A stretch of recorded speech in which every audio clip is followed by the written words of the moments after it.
So what happens if the appraisal comes lower than what they're asking for, like what the price?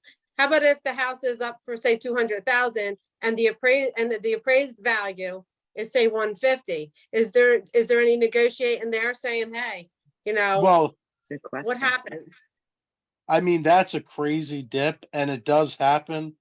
It's very rare that it's a dip like that. Usually it's within Um, 5 to 10,000. But the good thing when you're the buyer, I mean, it's good or bad, really. But the good thing is it's a way for you to walk away from the contract. The bad thing is, if the seller can just say, well, I want 200 if you don't have that in cash, because That's if what you're happens. if you're FHA, they're only gonna fund the appraisal amount. Right. Same with a conventional, where like if you don't have the cash, there's no wiggle room on your end unless you have the cash. So you can only hope that you're this far into the process, because the appraisal is usually right before the mortgage commitment, and that's usually week 2 to 3 of the process. Usually this is a 4 to 6 week process when you're into the purchasing side. So sometimes you just hope it's only a few $1,000s. Maybe the seller is going to commit at this point. Even I've seen deals go to the closing table and not close, and it happens. It will probably close on a later date, but Yeah. yeah, you just never know. And it is a process where a realtor, they are the negotiators. They take that stress off of you, and they do business with the other realtor or the other person involved, and it's less you have to worry about. So you guys take on all that, Yeah. and takes that pressure and stress off of your client. So it's a that's big shoes to fill.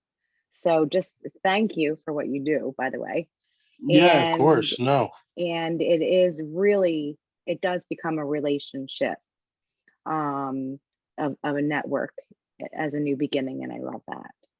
So Darlene, you had asked that question, or maybe we both brought it up, that the basement, we were getting conflicting stories whether a basement is included in square footage.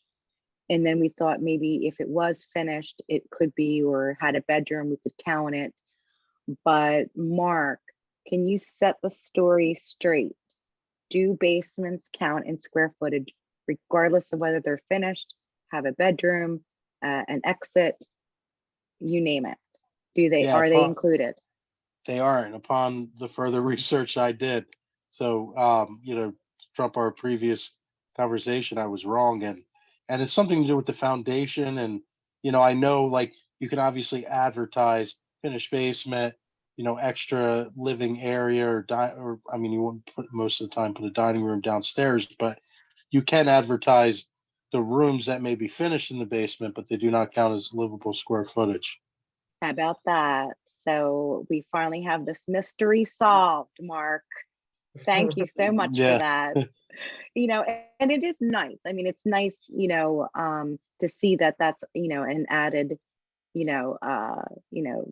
plus to Sure. Yeah. any property. If you're buying, a property that has a basement, especially if it's finished or has, all the beautiful things that comes with a finished basement, but for the added living space, but it's not included in the square footage.